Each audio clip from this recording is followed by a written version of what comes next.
That did it. It brought up the gun pointer. That's how we call the gun pointer. Yes. License and registration, please. That's it. You're on. That's it. That tanker has not identified itself. Find me a ship.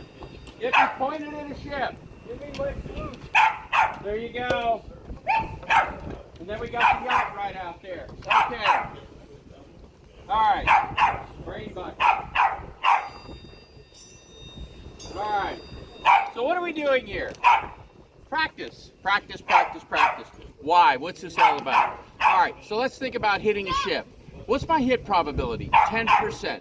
So if I can fire one round every 15 seconds from both guns, I should be able to get a hit within 75 seconds. Now this kind of matters because I'm going to be picking out a ship. My battery commander is going to tell me to shoot at a ship. He's going to be told by the group commander which ship to shoot at. That ship's going to be shooting back at him. I got two guns here.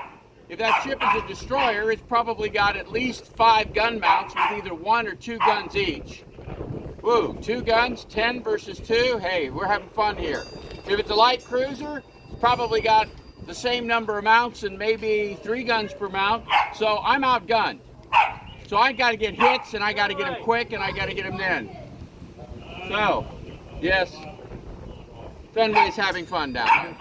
So he wants to be part of this. He wants to run things. So I got to get that hit probability up, and the way I do it is by the speed and the amount of time it takes me to shoot. And I depend on these guys on this crew to get that 15 seconds. So it's 15 seconds to load it. And when you watch this, you're going to see there's a whole lot to actually loading these guns.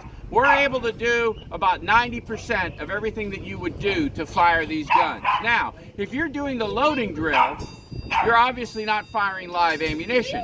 So they had training ammunition that they used. So the first cycle of it is how fast can I fire the gun, and then I got to unload it. So I'm repeating the process. Well, that's not time. That's not part of what I'm training for. But it's integral to being able to go do the next cycle. If I'm actually firing the battery against an enemy target, I've got shells coming up from over there. I got powder coming up from there. I got 12 guys in the powder magazine bringing up powder and bringing up shells. And then I got 16 guys up here. And there's a couple of extras in there. Why do I have a couple of extras? Casualties. I'm out in the open up here. Okay? Somebody pops a shell above me, somebody's going to get hurt. I got to be able to replace them and quickly keep this gun in action. So it becomes kind of a serious business. So they change everybody around. So I got a gun pointer over there. The next drill we do, he may end up being the rammer guy. Okay? Do we do that? Look at this crowd. We do this twice a year. No, we're lucky to be able to get this done with the crowd we got now because we only do this in May and October. The rest of the time, what do we do? How many of you have been through this battery today? Been inside, talk to people. What do? We restore things. You look down in there, we got a lot of historic stuff, but it's also Project Central. We got platform-like stuff going in. We've been working on chemical warfare. We've been doing a bunch of electrical work. We're getting ready to do electric in the mortar battery. We're going to do a whole telephone system in the mortar battery. We work on stuff. Twice a year, we do this to let you see the battery in action. The rest of the time, we're expanding out and working on things. When you see the 9-gun lighting project down here, that puts lights on the back of the batteries at 9-gun. We're trying to race against them putting in a parking lot there so that we got the lights in the back of the battery so it says, hey, we care about this battery. It's nice to send that message because if you send a message they don't care, that's where we get our graffiti from. So, what are we going to do here? What's the order? So I got a gun pointer, hand up, boom. I got an elevation setter. He's going to be setting the elevation on the gun. He's starting out at the target elevation of 177.3 mils. That's about 12 degrees. He's shooting at about 7.5 miles. He's out into the Ambrose Channel.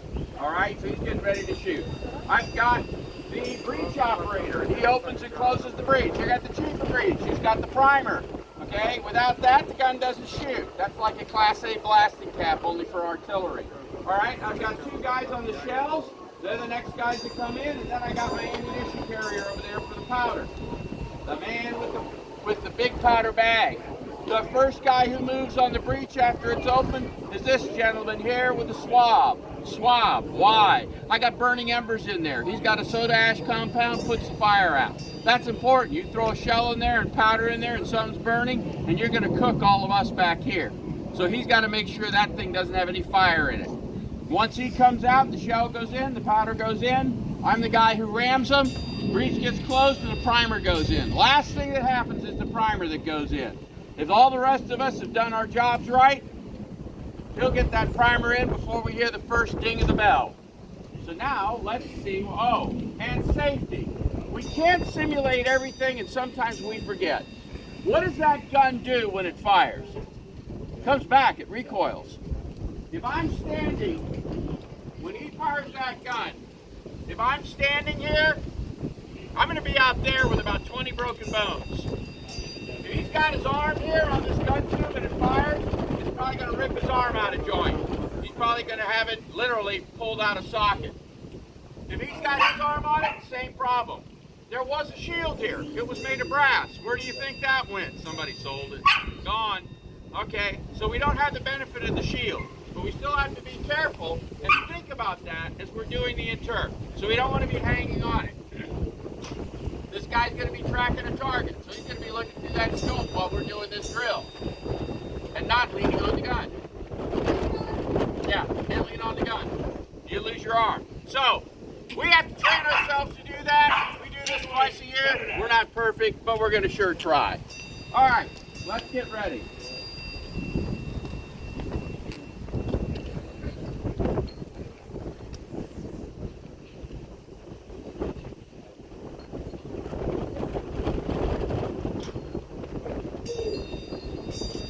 Fire! Down 95, low!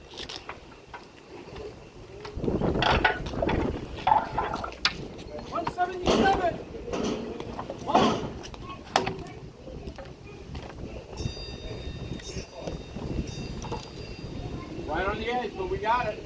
That's about 14 and a half seconds. And yes, the ejector does work. Splunk it right on out. So the pouch he's got holding those primers, there's a bunch of primers in there. That's an original Coast Artillery pouch. We figure it's about 1918 when that pouch was made. Hint, hint, you can get anything on eBay if you look hard enough. Now, because we